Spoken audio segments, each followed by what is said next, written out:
Hey, my beautiful listeners, we are back with season 3 of The Beautiful Side of Grief, and I'm your host, Helen Morris. My incredible guests continue to share their own personal stories of grief in so many different forms and how they have managed to find the positives and beauty from their experiences. And I hope by listening to these honest, heartfelt accounts, you can find the tips, insights, resources, and strategies you need for where you're at here and now. And maybe one day even find a beautiful side to your grief like I have. So share away, as I would love this podcast to reach as many who need to hear it as possible. Don't forget to check out the episode notes as well for more information and links. Plus the energy healing I do that changed my life forever. And this season, I'd also love to share the affirmations and meditations I'm working on, so stay tuned for those. Right now, though, my thanks for listening, and let's check out who this week's guest is.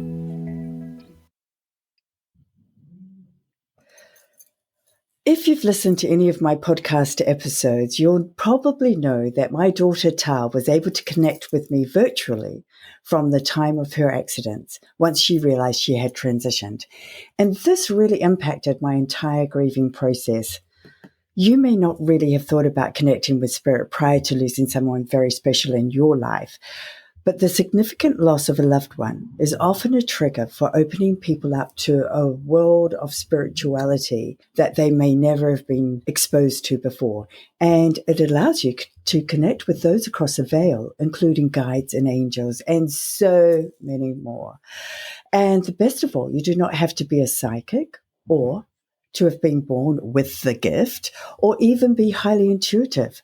All you have to be is open to the idea.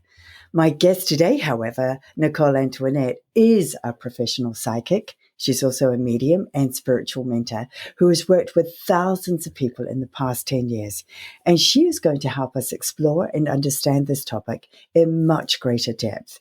Growing up in an abusive religious household led Nicole to make her mission to seek out her own spiritual truth. Now, she inspires people from all over the world to follow their own spiritual path, regardless of where it may lead. Her passion is teaching people to accept, embrace, and enhance their own psychic gifts. She believes anyone, and yes, that means you, can make contact with the spirit world if you are given the right tools, methods, and encouragement. I hope this information is helpful for you today as we navigate your grief, and I'm sending you loads of love, happiness, and hope, plus setting the intention for this episode that by the end of this conversation, you will have a good understanding of how spiritual abilities can help you connect with your loved one and the benefits of this also, and that you're able to explore this yourself if it interests you. So I am very happy to welcome you, Nicole, to the show. Thank you very much for taking the time to join us today. Oh, absolutely. Thank you for inviting me, and I'm so excited to be here. And your intro was beautiful. That was absolutely beautiful. I love it. Oh, thank you. Hey, look, before we get into all things spiritual, I thought we'd start off with something about your love for food, because I know you're a bit of a foodie. I am. So what is your absolute favorite go-to? Oh, let's see. My favorite go-to right now, because I go through waves, I go through seasons where my favorite foods change. So right now I'm all about soups. I love soups. So Mexican meatball soup, and right now my favorite red curry chicken soup with rice and bell peppers and onions is just like, you know what? Now I'm getting hungry. Now I need to take a break and go get some food. Okay, just hold off a little bit and then you can go for it. Okay? I'll try. What about you? What's your favorite go-to? Oh, my favorite go-to. Well, I'm a real veggie person, so I get absolute cravings for veggies. And I just love really simple veggies. I just get them all together and sit down with, a plate of broccoli and cauliflower, not so much cooked carrot. Don't like cooked carrots so much. But, I just love sitting down and eating veggies. And my whole family look at me like I'm a little bit weird. And but hey, that's my thing. I love veggies. That's right. And cauliflower is one of my absolute favorites. So you're a girl after my own heart. Yeah, cauliflower, rice, broccoli, the where it's cut down really finely into to look like rice. Yeah. That is my favorite. I use that as a base for loads of different meals. I do too. And you can season it up and just really just add tons of flavor to it. It's great. It is. All right. Well, I guess people want to hear about, all things spiritual. So I thought we'd start with understanding what led you to seek out your own spiritual truth. Because I briefly mentioned that you'd been raised in an abusive religious household. And there are many people out there who have experienced something similar, though that often doesn't lead them to, seeking out their own spiritual path. So what was it for you that led you on this? Even when I walked away from Christianity and when I tried to go through an atheist stage, it didn't take. I was just too aware that there was something bigger out there. And I just knew that the brand of Christianity I had been raised with was incorrect. And so I went through this season of life where I lost everything. I lost my home. I lost my boyfriend. I lost my community. I lost my job. And it led to me being severely depressed. And I reached out to a community online, which was wonderful for people who were going through depression or grief, and they were going through basically the dark night of the soul. And one of the people in the group that I was a part of mentioned meditation.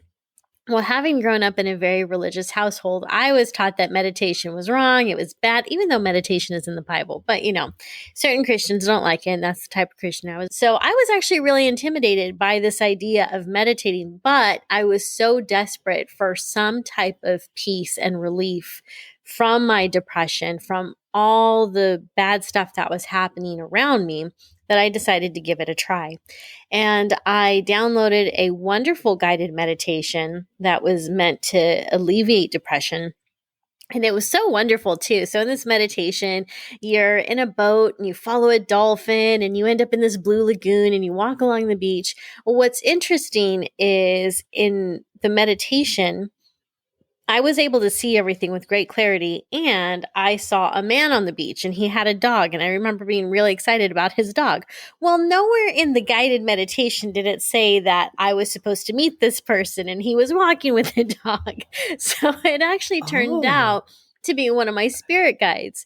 But I didn't know what a spirit guide was at the time. So I just thought it was interesting that, my brain had created this person, and this man was actually very helpful to talk to. And I loved his dog. And so I actually got excited about meditating the next day. And as I continued to meditate, I just became more open. I became more open, definitely, but I became more excited about spiritual things. And I remember still being a little confused because this still went against the beliefs that I was brought up with. And by the time I had a friend who told me, I think that's a spirit guide you're connecting to, I'm like, what? So I didn't really have a full grasp on all of it. So it took a little while before I adjusted into this new reality, this new spiritual path. And I remember one day after I had lost my home and I was back living with my parents again, and no adult wants to be living with their parents again.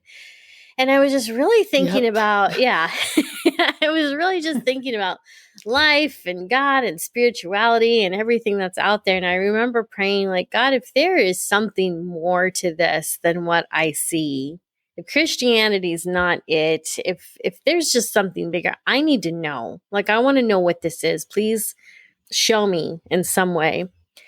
And the next morning when I woke up, there was just this tremendous peace that I had. And it was in that moment, somehow I had the truth about everything. It didn't last. I feel confused now, but years later, I don't have that clarity. But in that moment, for a few moments, it was everything was clear. And I just felt this sense of calm. And that's really what kind of got me started on the spiritual. What got me started as a medium was very different. So the way that I got into mediumship was actually completely by accident and completely, I guess, organic. So one year for Halloween, I decided I was going to decorate my home. And I wanted to place a seance scene in my front yard, and it was going to be inspired by Disneyland's The Haunted Mansion ride. So Yeah. I made a list of all the things I was going to need to put together this magnificent seance in my front yard. And one of the things I needed was tarot cards. So I go online, I start looking at different tarot cards, and of course, I wanted a pretty set. And I found this gorgeous set, but it was $30 and I didn't want to pay that much for it because it was just decorations, right? So I kept looking at other cards, but that one deck kept calling out to me. So I put it on my wish list, walk away, and I kept thinking about that deck for like 2 or 3 days. So finally, one morning or one night, I couldn't sleep, got up at 2 or 3 in the morning, finally purchased it because it was haunting me, and I was finally able to go to sleep. So when the cards finally came in the mail, of course, I opened the box, I held the cards in my hands, and I instantly was in love with them. And I knew right then and there as I was going through the pictures, going through the cards, and I was so in awe and inspired by every image in that deck. I felt this need to protect them. I knew that I could not use these as decorations. So I decided right then and there that I was going to learn how to read them. And since I'm one of those characteristics or personality that's like go big or go home, although I love being home, go big or go home, I ended up buying all these different books on tarot, and I took an online course, and I found a group that practiced consistently. And it turned out I had a natural knack for reading tarot without even having dove into the books much.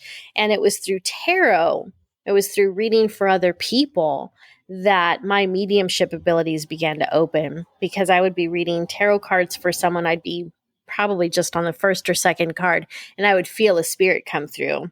And I would usually have an idea of what the relationship was between the spirit and the person I was doing the reading for. And so that was the gateway into mediumship. And that's how this whole guiding echoes thing got started. Okay, so much really good info in that. But I just want to backtrack a little. When you were young, did you know that you possessed these abilities? Did you have any idea? When I was a child, I didn't know what clairvoyance or clairsentience or what any of those words were. And for those listening who are like, I don't know what those words are either. So let me go over them real quick. Clairvoyance Yes. is the ability to see things intuitively. And so that's usually through your mind's eye. Clairsentience is when you're able to feel things intuitively. And these can be emotions that you pick up from others, or it can even be physical sensations. And so people who identify as an empath are usually very strong in their abilities as a clairsentient. There's also clairaudience, which is the ability to hear things intuitively. So you may hear voices, you may hear whispers, you may hear sounds that other people don't hear.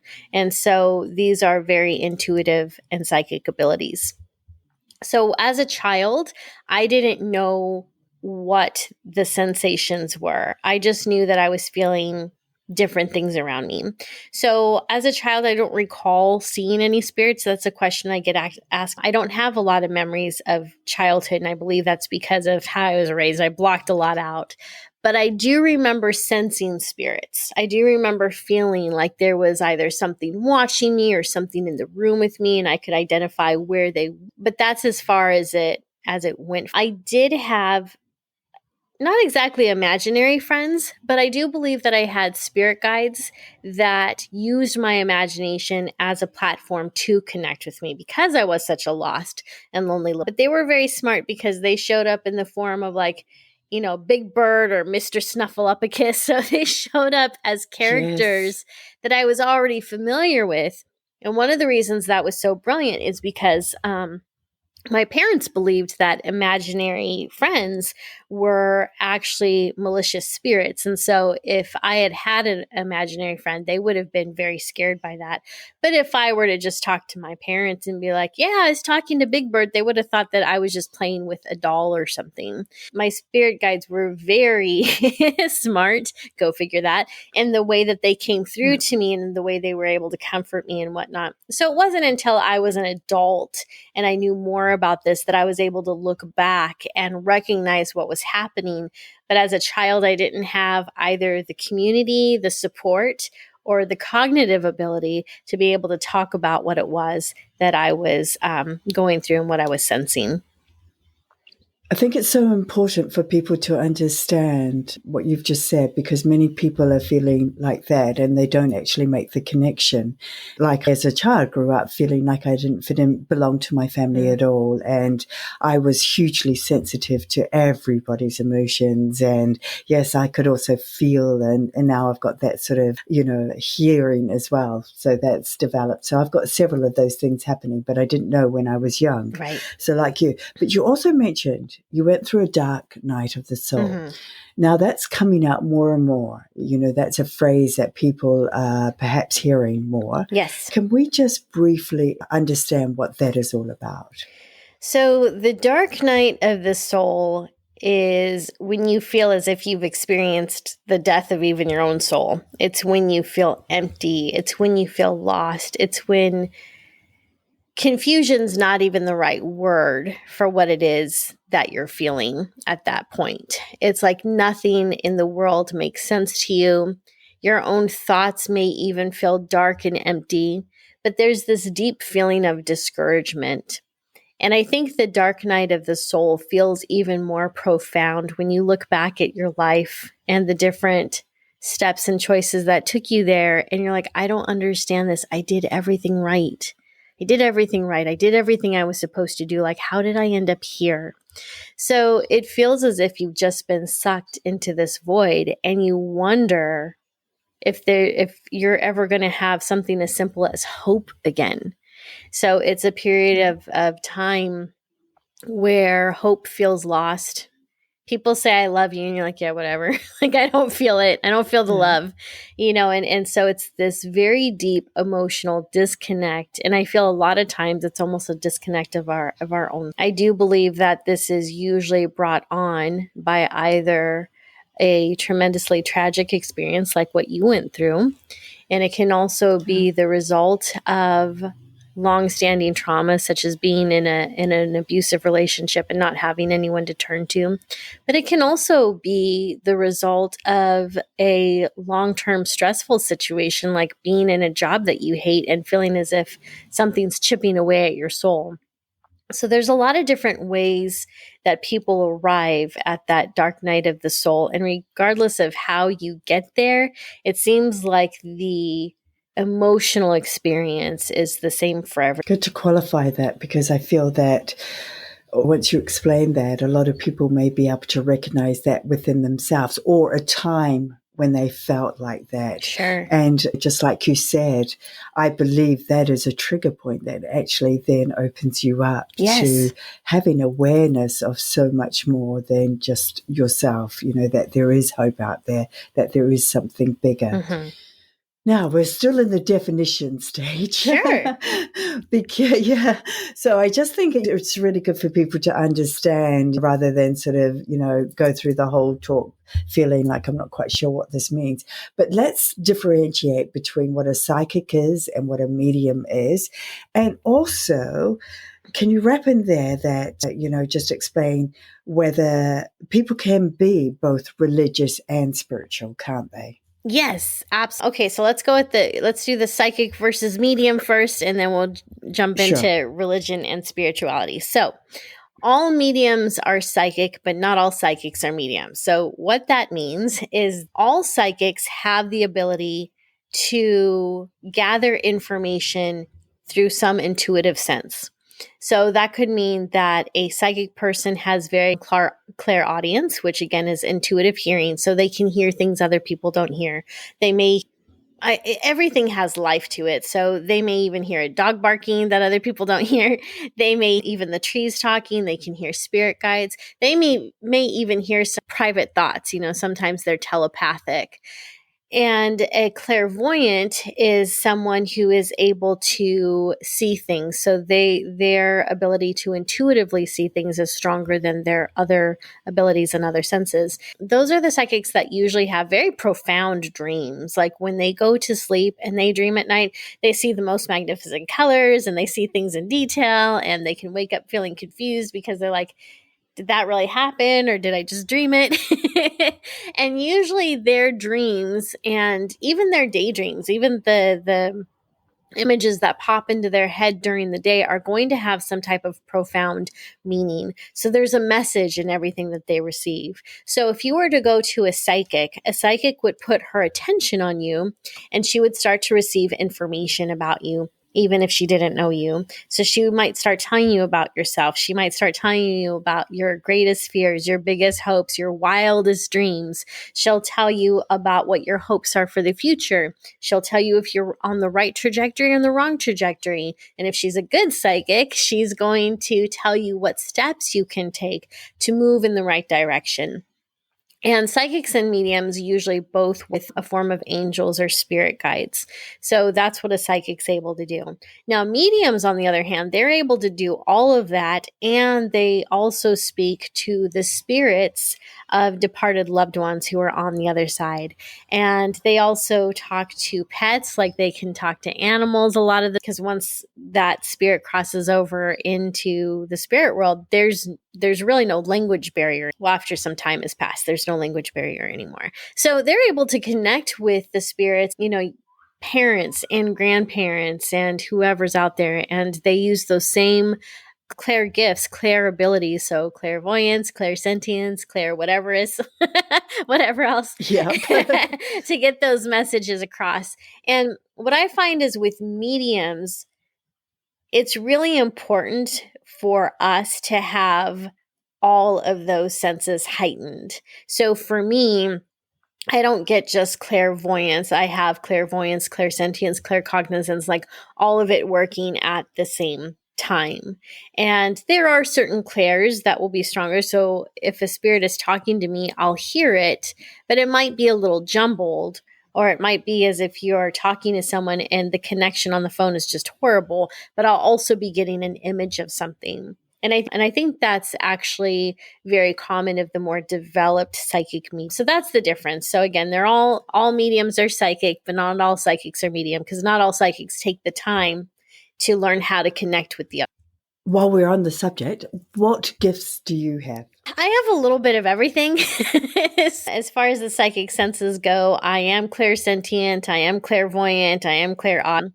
The clairsalience, which is the ability to intuitive smell, that kicks up once in a while. I can very much sense the presence in a room. I can tell if it's angelic. I can tell if it's human. I can tell if it's an animal. I can usually tell if it's male or female. And so while these are considered gifts, like they're really skills, because when you realize that you have psychic abilities, the next stage, if you're up for it, is to learn how to develop them better.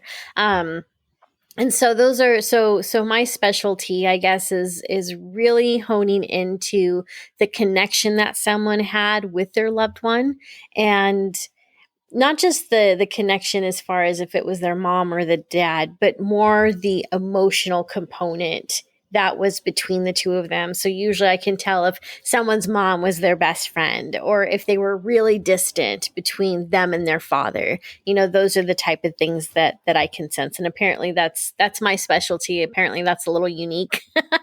So that's what I'm able to tune into, really. Oh, that's fantastic. And just so we're clear, it doesn't need such a profound event to happen for us to be able to connect to our loved one, does it? Like if you're interested right from the get-go, you can just start exploring what skills, rather than gifts, what skills you do have. Absolutely. Yeah. Well, I mean, My skill opened up through tarot cards. That was not traumatic. I didn't have a brain injury. Nothing bad happened. It was through tarot cards. So it was actually just the pursuit of something that was kind of interesting to me. I was just curious about it, and then other things started to open up.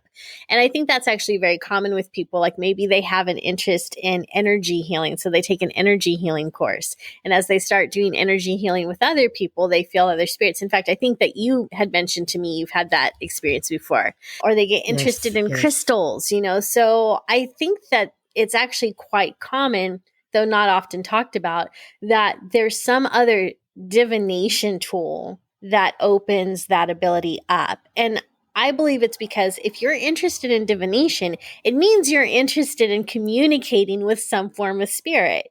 And so spirit sees that and they're like, hey, look, Helen has her light on. Her intuition lit up. Let's go talk to her. Let's do this, And so it's this really exciting thing for spirit, because I think spirit gets excited whenever they find a new spokesperson. I really do. I agree. And I think sometimes we're really good at putting down, our abilities or saying, oh, no, that's just coincidence or something like that. Because I recall always being told that I have a wisdom beyond my years. And I've always been really intuitive about people and things. And I just know, and I don't know how I just know.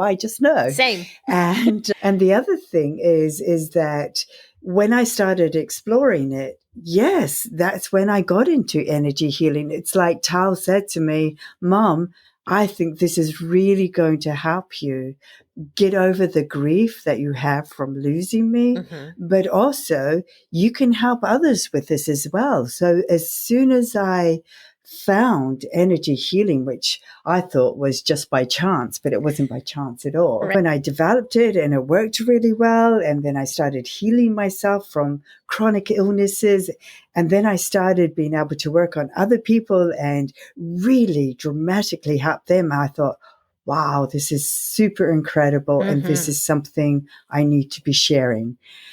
So I think that's what you're into too, is that, allowing people to recognize that they can develop these skills and really make huge changes in their own life and then in other people's lives. Is that correct? Absolutely. Yeah. I believe that everyone is born with intuitive abilities. Everyone has intuition. Whether or not they recognize it, everyone has intuition. And intuition is usually a small voice. It's very quiet. But there are times when it's loud. And there are plenty of stories of people who have been walking down the street and they were going to take a left to go home. And there was a voice in their head and this sense of panic that said, don't go down that street. Do not, under any circumstances, go down that street. And they listen. And then later they find out there was a horrible crash or there was someone that was jumped by a gang.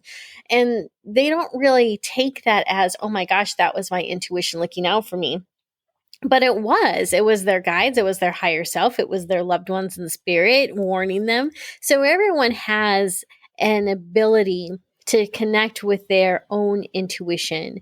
And I do believe that people who have lost someone very close to them, which at some point in life, everyone goes through this, it is so devastating to believe that your loved one is gone for good. And it's a devastating belief because it's not true. Somewhere inside of us, we all know that life exists beyond this life. We all know it.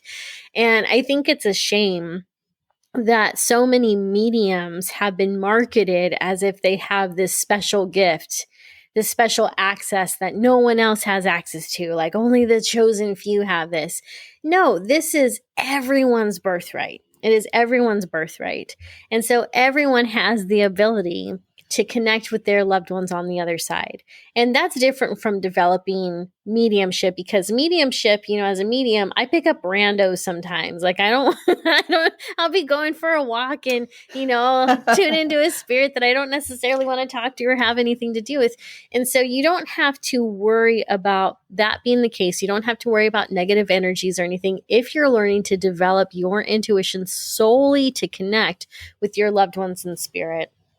Because when your loved ones were here, you formed a connection to them. There is a bond between the two of you that goes past, far beyond time and space. And when they cross over, that bond, that connection still exists. So now the challenge is figuring out how to use that bond to communicate. And when I talk about communicate, I mean both of you being able to talk to each other. A lot of times it's frustrating for people because the connection feels like it's one-sided. You have the person here on earth who is mourning, who is grieving, who is wishing they could hear their loved one, wishing they could see them, wishing they could get some type of sign. And in the spirit world, they are talking to us. They're shouting at us. They're trying to get our attention. And sometimes we miss the signs. And so by learning how to develop your own intuition for spirit communication, and it doesn't even take that long. It's not that hard to learn. You can absolutely have that two-way conversation and have the assurance that your loved one is still around, still loves you very much, is still looking out for you, and you can still have a relationship with them. And I think that's a turning point for a lot of people because although the dynamic has changed, like your loved one's never going to be in that same physical form again. That part is unfortunately gone, but their essence, their personality, every wonderful thing about them is still here, is still present. So when you learn how to communicate with them and you accept that that is the new dynamic, that that is their new reality, life can become magical again. We're going to take a look at signs a little bit on, but let's go and take a look now because you've mentioned it, the benefits of being able to connect with your loved one. But let's firstly look at somebody who's listening now who's very skeptical of A, being able to connect, right, or B, them being able to connect, so that just people connecting in general and then they themselves. Let's talk about skeptics. And what would you say to somebody who said, oh, I don't know about this hocus pocus stuff you're doing, I don't really think it exists and I just think you're making it all up. What would you say to somebody like that? Well, I don't feel like it's my job to convince anyone of anything. So if that's their belief, I just honor it and allow them to go about their business. But I will ask spirit to go chase them and to change their minds. So I won't have anything to do directly with that person. I'll just be like, okay, well, that's an interesting belief. Thank you for sharing that with me. And then they walk away. I'm like, hey, spirit guides. Go wake that person up. Go do something really incredible so that there is no doubt that this was something that happened beyond. And really, I think when you're trying to change the mind of a skeptic, we don't change the mind of skeptics. I don't think we can, but spirit can. So you have to leave that job up to them. And then I always hope that I hear about it later because I just think those stories are fascinating. Yes, I'm a great believer in that everybody is at the level of awareness that they're at, and that's totally okay. Right. So like people look at me sometimes and go, oof, I don't know about what you're exploring there, Helen, but that's okay. I'm happy with it and I know what it's all about and that's all that matters. Right. So what are some of the key benefits when you get somebody who for the first time is trying out mediumship or, speaking to a psychic? They've never done this before. What is life-changing for them that you see when they connect with their loved one? There's this sense of relief that a lot of people get. And you can feel it as you're on the phone with them or as you're doing FaceTime with them, however the connection is, there's just this relief. And it's almost like this dam of emotions just breaks through. Because when people are feeling the loss of someone, I don't think they really know how to express that fully. Because there's a lot of emotions associated with someone leaving us. There's anger, there's feelings of betrayal, and then we get mad at ourselves for feeling betrayed because it's not like that person wanted to make the exit. It's very confusing. And especially if you have people in your community who are telling you how to feel, well, that's a lot of fun. So in a mediumship session, I do my best to create a very safe space for people so that whatever emotions come up can come up. And I think that what's very healing for people is hearing those messages that validate that their loved ones are still right beside them. A lot of times spirit will come forward. Like for the other day, I was doing a reading for someone and I told her, I have your grandmother coming through. And I gave her details about the grandmother. And I said, was she missing a tooth? I was like, I see her missing a tooth right back here. And the woman was like, oh my God. She's like, I just had a tooth pulled in that same spot 3 days ago. So beautiful. Right.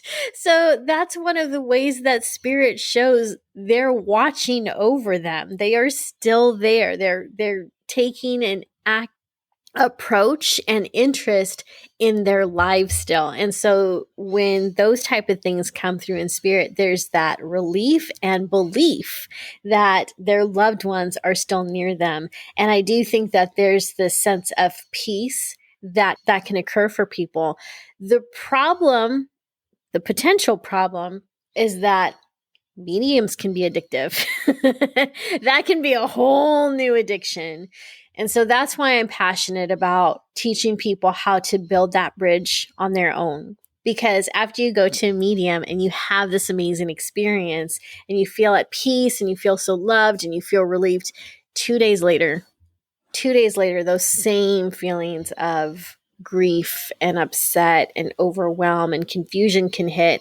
And then you can almost gaslight yourself where you're like, well, maybe the medium wasn't really that spot on. Maybe I was just making that whole experience up because I wanted it to be so real. And so when people have the initial experience with the medium, it's fantastic.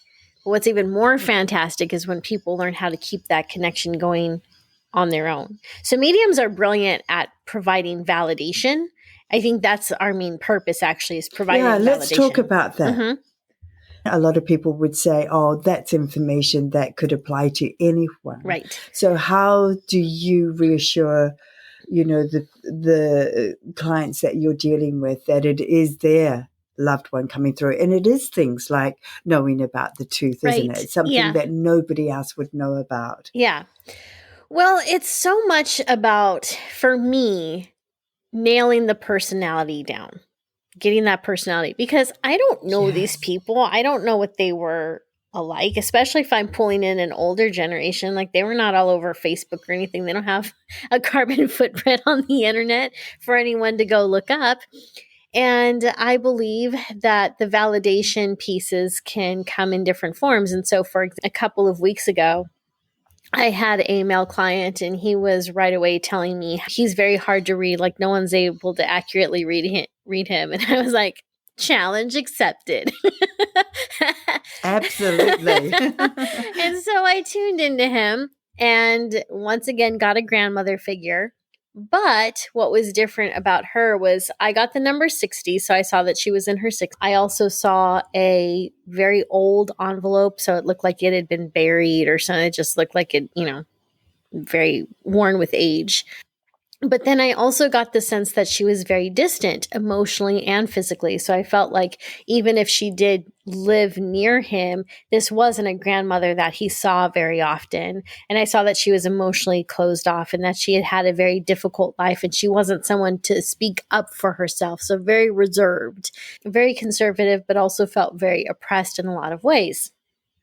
That's not the normal characteristics that come through of a grandmother, right? Usually grandmother comes through and you're like, oh, she baked cookies, you guys, she loved you so much. So this was different. Well, with the exception of the envelope, everything about that reading made sense to him. He was floored and he was saying that was 100% correct. So his grandmother had passed away in her early 60s.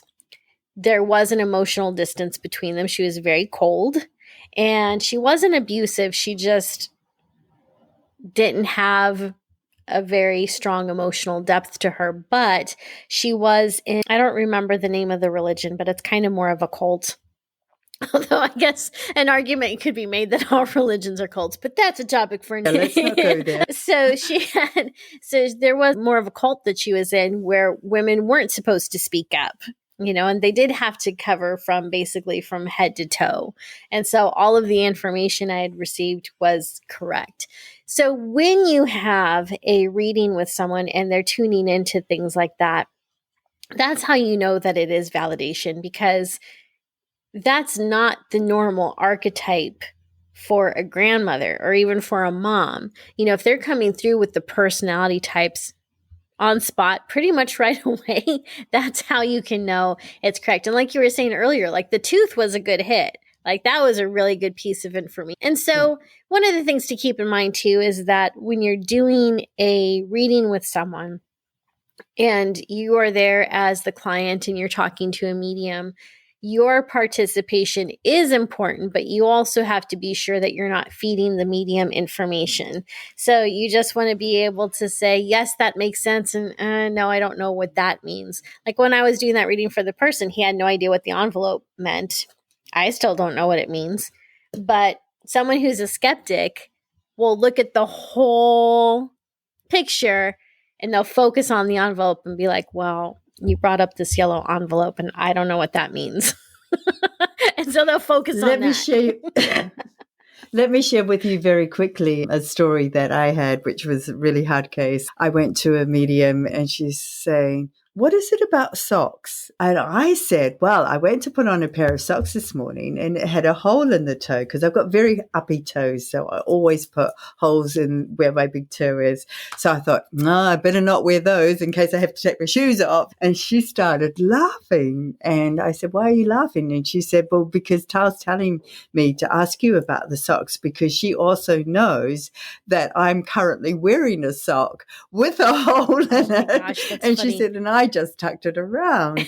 And she said, and there is no way I would have known that you had the same experience this morning and went that. And it was so funny. And she also picked up straight off the bat that my daughter is so bossy. She said, gosh, she's busy telling me what to do. And I went, yes, that's my girl. Yes. So it's those types of things. And you definitely know that that is your loved one that, is right there with you all. What are some of the typical signs our loved ones give us when they are near? Oh, there's so many of them. The one that's overlooked the most is just the feeling of their presence in the room.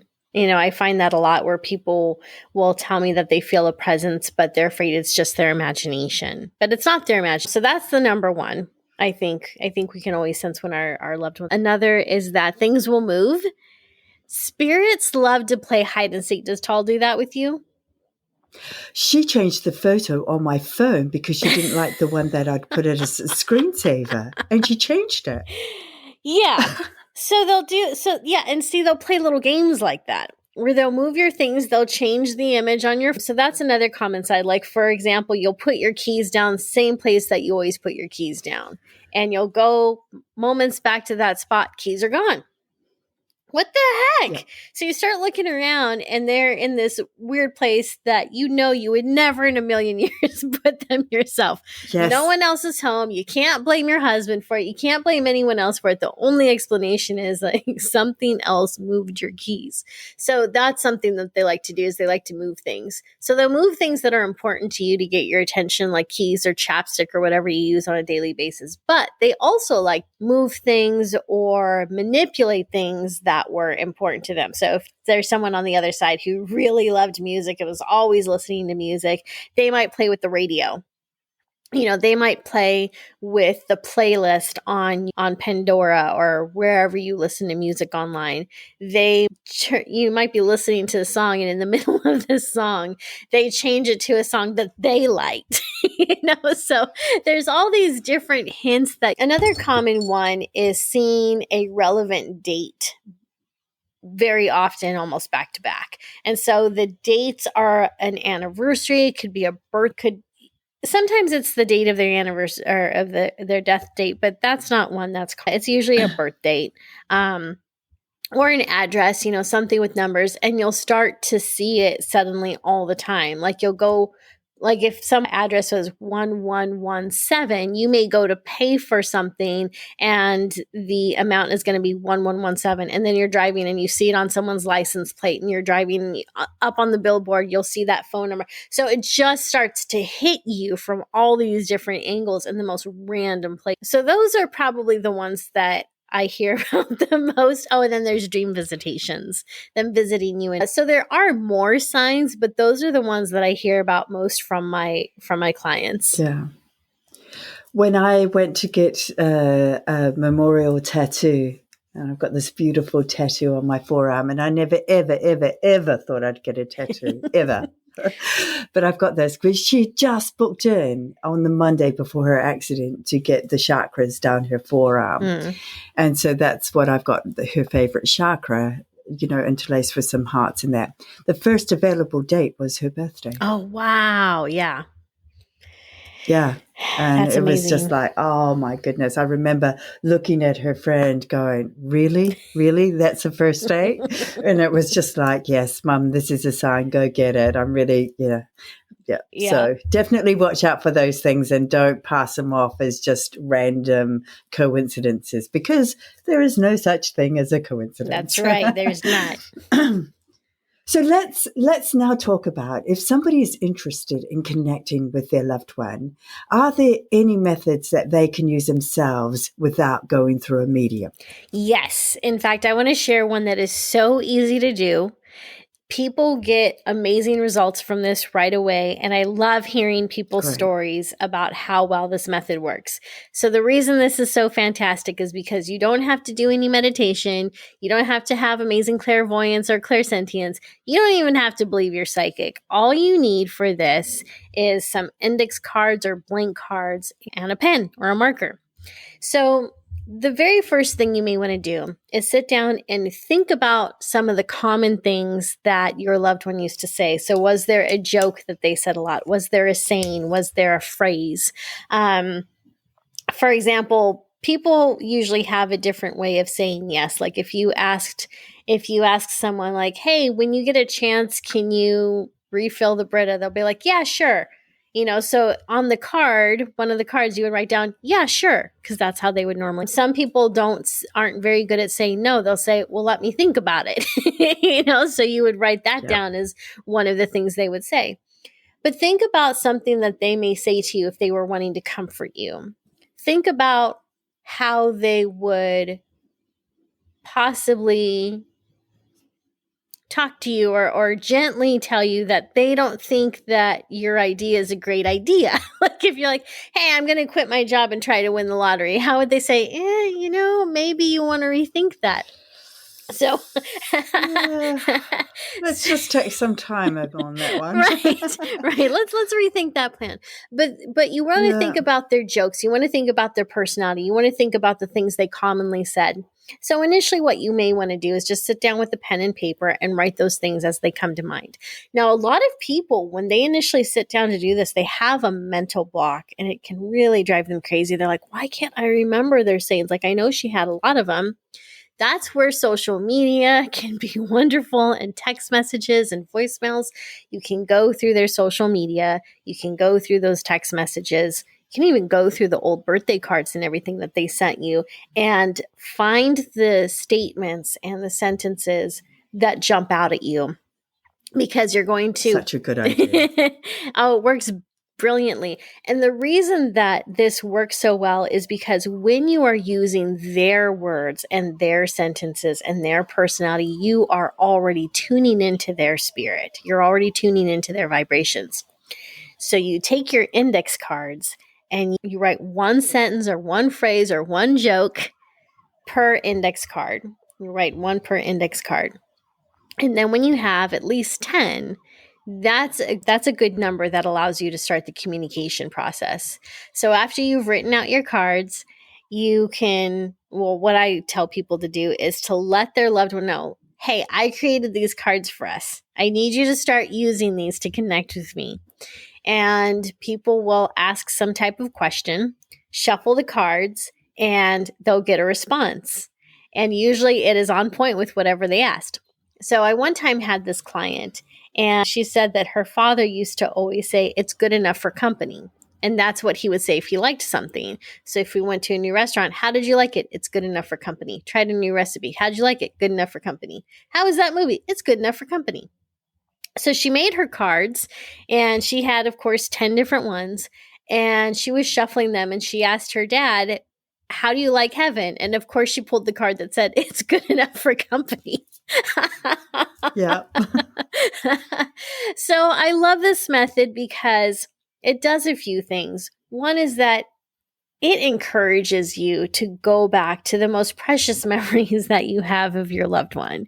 It gives you the opportunity to marinate in the goodness that was them. And yes, when you do this, it may hurt a little bit. You may cry. You may have to take a break from it because a lot of emotions do come up when we start diving into the memories of our loved ones. So that's totally normal. But it's still nice to go through the memories that are enjoyable to us. So that's the first aspect of this that's really nice and important. The second is that it's just so easy, right? It helps you to remember how they spoke, remember how they communicated with you. And a lot of times what will happen is when people start using these cards, they very quickly start to get a lot of synchronicities. They very quickly start to get a lot of signs. They'll have more dream visitations. They'll have more of that crazy number thing going on, and it's magnificent. And I've had plenty of people tell me that by the 5th day of using them, they already felt like they didn't need them anymore because they could feel their loved one and hear them in their head, and they had no doubt that they were communicating with them. So I think when you work with a tool like this, it takes the pressure off of having to get it perfect or having to be clairsentient or having to be like this master medium. You don't need to be a master medium. You just have to find a comfortable way to connect. And I don't think that there's a more comfortable method than this one, at least not that I've found. Wow, that is such valuable information. And I have never heard of this before. That's gold. That's treasure, real treasure there. Yeah, this is something that I actually came up with. So I don't know any other medium that's been talking about this. I mean, give it 5 years. Every other medium will be talking about it as if it was their idea because it works so good. Wow. Okay, folks, you heard it here first. But no, the way that I had that idea though was actually from a few different sources. So one of them is I was using tarot cards to connect with people's loved ones, right? So that is a very specific divination. There's also a medium by the name of James Von Prague, and he created a commercial deck called, I don't remember what it's called. It might be Talking to Heaven, or I can't remember what he called it. But anyways, it's a deck that very what's the word I'm looking for? Cookie cutter phrases. So like things like, I forgive you, I still love generic. you. Yeah, generic, thank you. So it's a lot of generic statements. And it's like, well, that's nice, I guess, but it's missing something. And I had a friend whose son passed away. And so she was talking to him and channeling him, and he helped her to create her first set of oracle cards. So when she was telling me about that, I was like, wait a minute. This is something that other people could do for themselves, not necessarily the same way she was creating it and she was using it. But then it was like something clicked where it was like, wait a second, people can easily just create their own cards for specific communication to that person. And so what I did to test this was I opened up a Facebook group. I opened it up to only 50 people. I let them know, you're all guinea pigs. Like, I need to make sure this works before I tell people about it. So I opened it up to 50 members.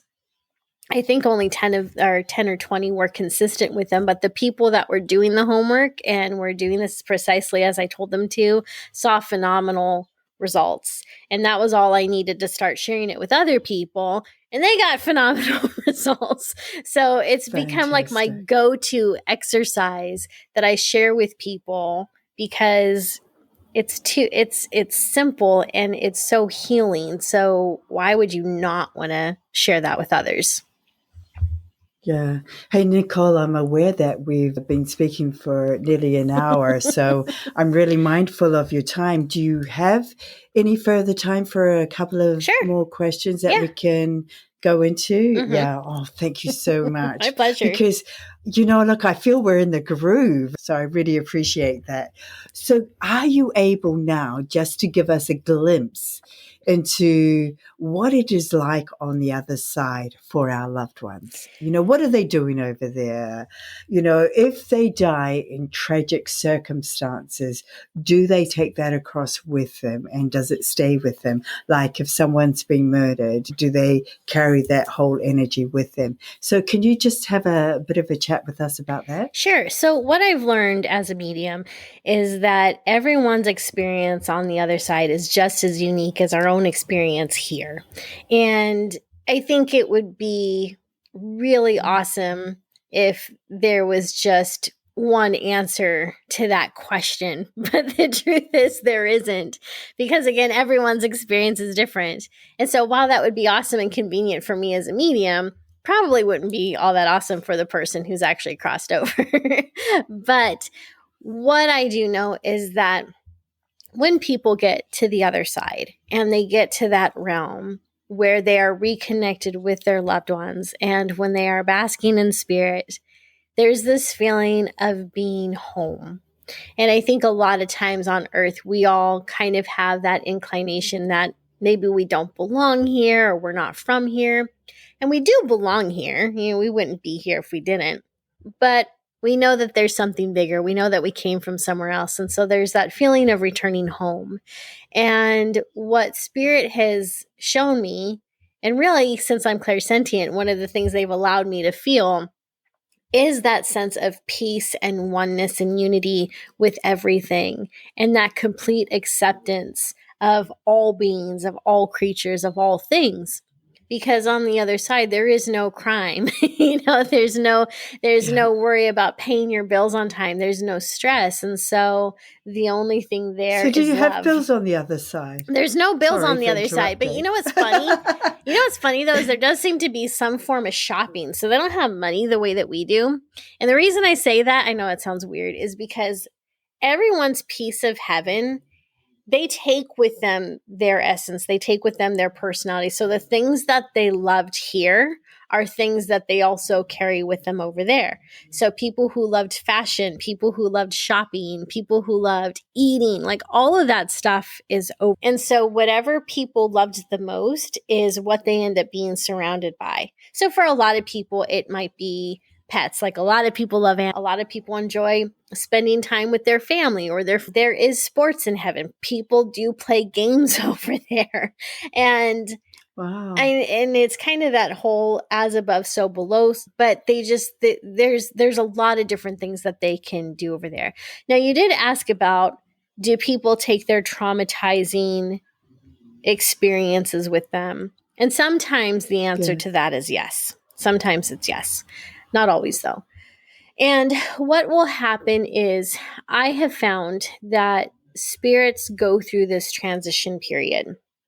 And so when they're in this transition period, that's a time for them to still kind of grieve their death and grieve their passing and mourn and heal through it.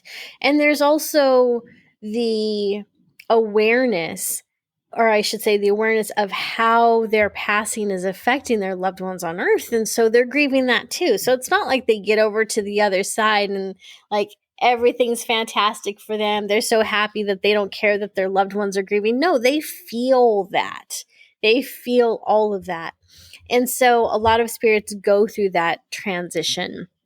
And if it was a very tragic, unfortunate circumstance that took their life, then yeah, they're gonna take some of that with them. They're gonna feel it. They're gonna work through it. But they do have guides and angels and other fantastic beings on the other side helping them work through that, helping them maneuver through those emotions.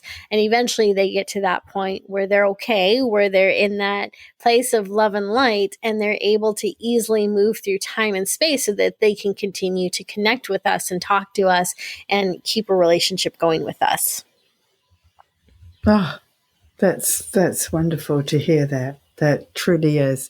Because, it's not like suddenly you're here and then you go to this what is it, utopia, or, where everything is. Yeah. That there is that transition stage so that you can adjust and, deal with it. Yeah, that's really good to understand. The other thing I think is if somebody is wanting to speak to a medium, how do they know that they are selecting a reputable medium to go through? Because there are a few dodgy people out there. There are. I wish I had a good answer for that, but I don't, because it's really hard to know. It's really hard. I had an experience recently where I had the opportunity to see a world famous medium. This guy has been doing this for almost 4 decades now. He had his own show for a while. He's been featured in numerous TV talk shows, radio shows. He's had a few bestsellers, and this is what he's known for. And he is kind of hailed by most mediums as someone to aspire to. So I had the opportunity to see him live through a Zoom chat because, in 2020 and 2021, things were still closed down. So that's how we've been doing everything. He was charging $100 a ticket, and that's kind of pricey for that type of event that's online. So I really went back and forth, and I was like, I really want to see his process though, because I love watching other mediums. I always think there's something that I can learn about my own by watching other people. So I'm always up for watching other mediums. So I was so excited. I was counting the days. The day of the event, I made myself some coffee. I got myself all comfortable. I was like, this is going to be great. I had my notepad ready. I was so ready to just dive into the mastermind of this master medium. What I saw was so discouraging, because what I saw him do was something called cold reading. And it's something that he's been accused of before, but I've never seen him live. I've only ever seen edited clips of him. So for people who don't know, cold reading is kind of a magic trick. It's when someone is basically looking at you. They're eyeing you up and down. You don't know this is happening, and they're paying attention to everything that they can get from you. They're paying attention to how you dress. They're paying attention to even hygiene. They're paying attention to how you wear your hair, because we do give off information based on how we present ourselves to the world. And like attracts like. So if someone comes into a meeting or a gathering and they're dressed in, leather jacket, old metal t-shirt, and the leather boots and everything, that's easily someone who has probably a biker mentality. It's not hard to imagine that they have friends who are into the same thing, probably drinking beer. And, all of that is fine. I'm not saying there's anything wrong with that. That isn't. I'm just saying that's their niche. That's their community. So it's not hard to pinpoint that person and say, I really don't want to bring this up because I think this could be difficult for you, but did you by any chance lose someone in a bike accident? What biker doesn't know someone who's passed through those means? And even if they don't know someone directly who has, they'll be like, well, no, I haven't, but my husband's brother, or, they'll automatically make the connection to someone. And then right there, the cold reader makes that person feel like they've established a link. So then they kind of start digging a little bit. Usually what will happen is the medium will chat that person up a little bit first and get a sense of their personality. And when you chat with someone for 5 minutes, you can tell if they're shy, if they're outgoing. You can get a sense if they're a people pleaser, if they're polite, if they're a smart aleck. And again, like attracts like. So it's not hard to figure out what type of people this person connected with. And so as I was watching this medium perform, I was just not impressed because, first of all, he wasn't getting any good hits. He missed a good 80% of things. Like 80% of what he was saying was wrong. And if he got something wrong, he doubled down on it. He didn't move on. He doubled down on it. So there was one woman he was talking to, and he's like, well, who is it that you knew that owned a mom and pop shop when you were a kid? This woman was probably in her late 60s or 70s. And she's like, oh, I don't know anyone that owned that type of a shop. And he's like, no, I'm seeing this was almost like a hardware store, but it's also where you could go to get bread. Like this was before Walmart was a thing. So he starts going on, and the woman's kind of laughing and everything. He's like, okay, I feel like you know who this is now. Who is it? And she's like, I don't know anyone that describes that. So he was going through things like that. And then this is where I got really upset and finally just turned off the Zoom call, because I was like, I cannot watch any more of this dumpster fire. So what he ended up doing was he gravitated towards a man who was wearing a flannel shirt. He had a beard. So he kind of had the whole hunter outdoorsy vibe going. So this man asks him, who do you know that was shot? And I was like, whoa, that's way to be subtle and compassionate, dude. First of all, like, you don't ask that. Like, oh my gosh. So the guy's like, no one. And he's like, no, I'm getting someone that was shot. Who do you know that was shot? And he's like, I don't have anyone who was shot. And so this medium kept pressing for it. He started giving, supposedly validation. He asked the guy if his wife was there. The guy's like, yeah. He's like, okay, this person's connected to your wife. Ask your wife who was shot. It's like, oh my gosh. Well, the reason that he went to that conclusion is because this man, along with his background, because he had like antlers or something funky on his wall, he looked like he was a hunter. Now, I don't know if he was or not, but that is the presentation that he gave. And how often do we hear about hunting accidents and things like that? So after observing this guy for quite a while, like I said, I shut off the Zoom call, and I was so upset because it's like, this is supposed to be the guy, like the guy. And he's been pulling the rug out from everyone for years. Yeah. Now, there was a part of me that was like, okay, maybe he was having an off night. It happens to the best of us. Like, I've had readings where I've gone in and I'm giving information and my client's just like, I'm sorry, I don't know who this is. So I move to the next person. They're like, I'm sorry, I don't know who that is either. So I end the session and issue a refund because that's what an ethical person does. Yes, absolutely. Absolutely. And so when this event was over, I was just thinking, okay, maybe he had an off day. And I actually thought about going to another one of his events, but they were so expensive. I couldn't justify the cost. And then also, there was no refund. This was a Zoom call. So if he was having an off day, where were the refunds? Right? So after that, I just felt so discouraged, but I also just thought to myself, this is why not only this work is important, but it's why people need to learn how to do this on their own, because that man has conned millions of people for 4 decades. And if that doesn't anger you, something is wrong. That is an actual grief vamp.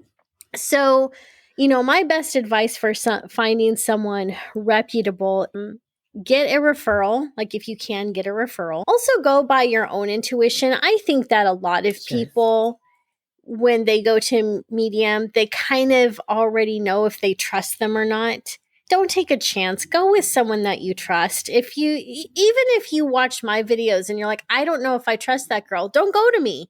That's fine. There's other mediums out there. Go to one that you trust, because one that you trust, you probably are a good vibrational match for anyway.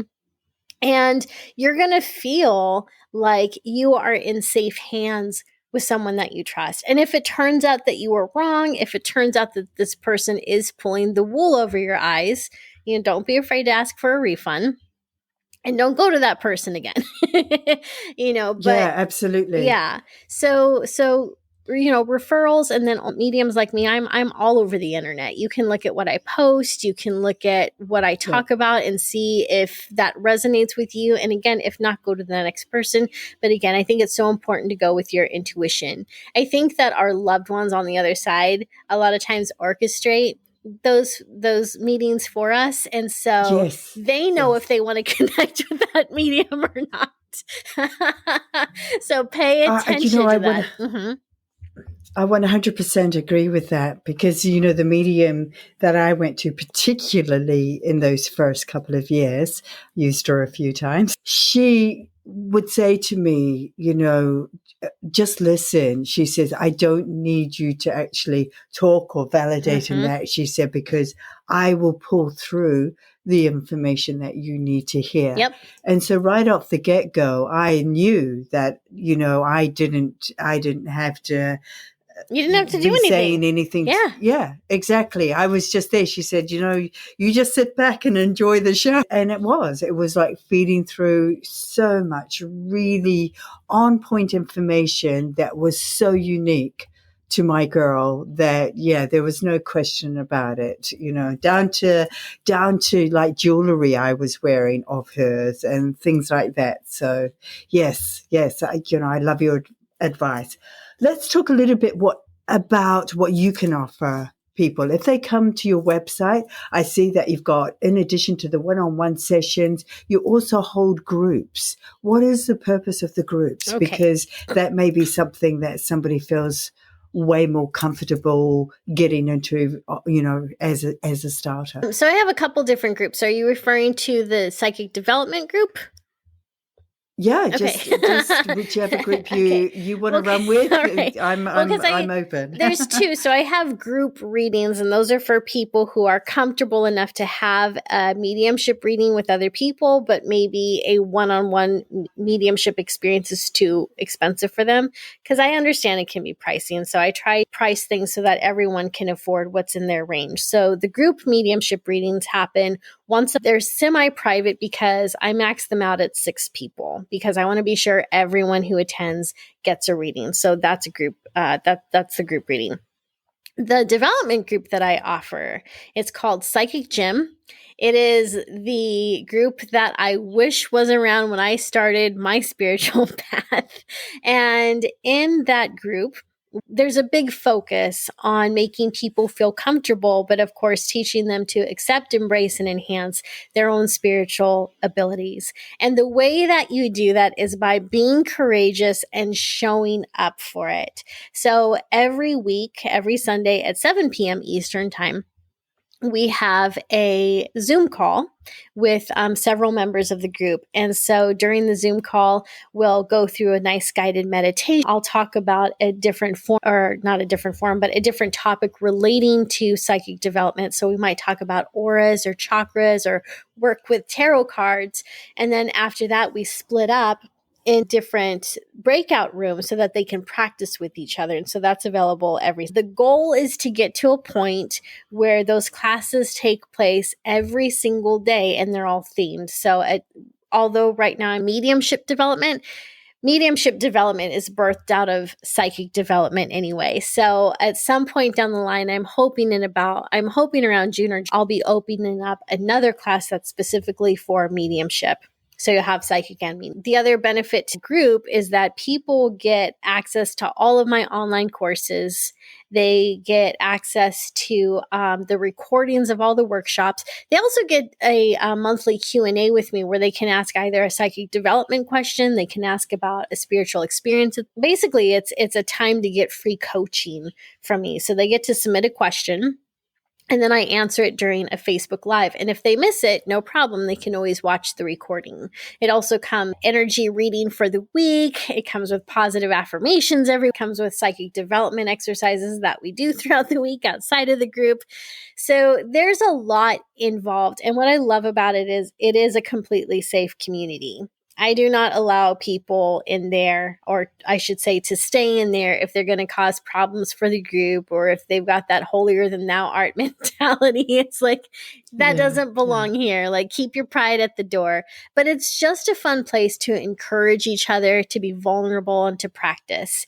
And when you're a new medium or a new psychic, or even if you've been a medium or psychic for a while, but you're new to developing it, you're going to get things wrong once in a while. And that's totally okay, because that's how we learn. So that's one of the things that's so fun about this group is you can be wrong and everyone's cool with it. Like, no one's going to make you feel bad. They're just going to be like, all right, well, we missed this one. Let's try the next. So that's called the Psychic Gym. That is one of my dear passions, that and the Embracing Heaven course.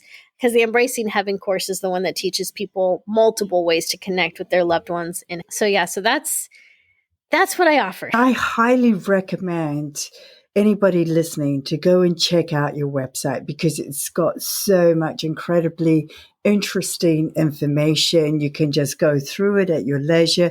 You can work out what resonates with you, what doesn't. And, it's pure gold. Oh, thank you. And we've got a free offer coming up, which we're going to get to in a minute. And we'll also let you know what that website is, as well as in the episode notes, as it always will be. But first of all, I want to thank you so much for giving us all this extra time, Nicole. I'm really, really, really grateful for that. But I want to know, what is the best thing that has happened to you so far today? This podcast. This has been great. I love being able to not just talk about what I do, but showing other people how they can do it too. So if one life was changed today, if one person was able to resonate with something that you and I both talked about, if they were able to resonate with our experiences and not feel so alone and felt like, oh my gosh, there's someone out there who understands. If this put even one person on the right path, then this was an hour well spent. Even if not, it was still an hour well spent because I enjoy talking to you. But, Yes, but the beautiful thing is that people down the line can listen to this in a year. Yeah. And connect with it and get that beautiful information out that changes their life. And I love that about podcasts. Me too. It doesn't matter when you listen to them. What is your proudest moment you've received or achieved, or what's the right word for it? What's your proudest moment to date? That's a good question. So, before I was a psychic medium, I was a dog trainer, and I had, really? yeah, I loved working with, because to me, it's like, I learned how to play games with dogs that taught them to sit and stay. To me, it was a game, and to the puppies, it was a game too. So it was great. I got to play with dogs. So I was a dog trainer, and I had a dog training business called Amazing Mutts. And so that was a lot of fun. It was so much fun. And I got involved with something called Bark for Life, which was a fundraising event for the American Cancer Society or Association, American Cancer Association. And what I ended up doing was having a group for a dog walk that they were doing. So the Bark for Life event is what they called it. And so you had the opportunity to create your own groups and walk as a group. And they also had this little bit of a contest too. So whichever group raised the most money would get like first place, second place, third place, or whatever it was. But it wasn't really about that. It was just like, I do have a competitive streak to me. So I was like, let's have the biggest group and raise the most money.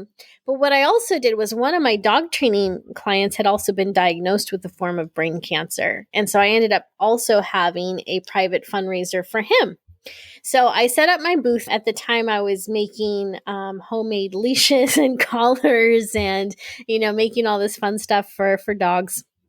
And so my group was there, and we just had so much fun walking together with our dogs.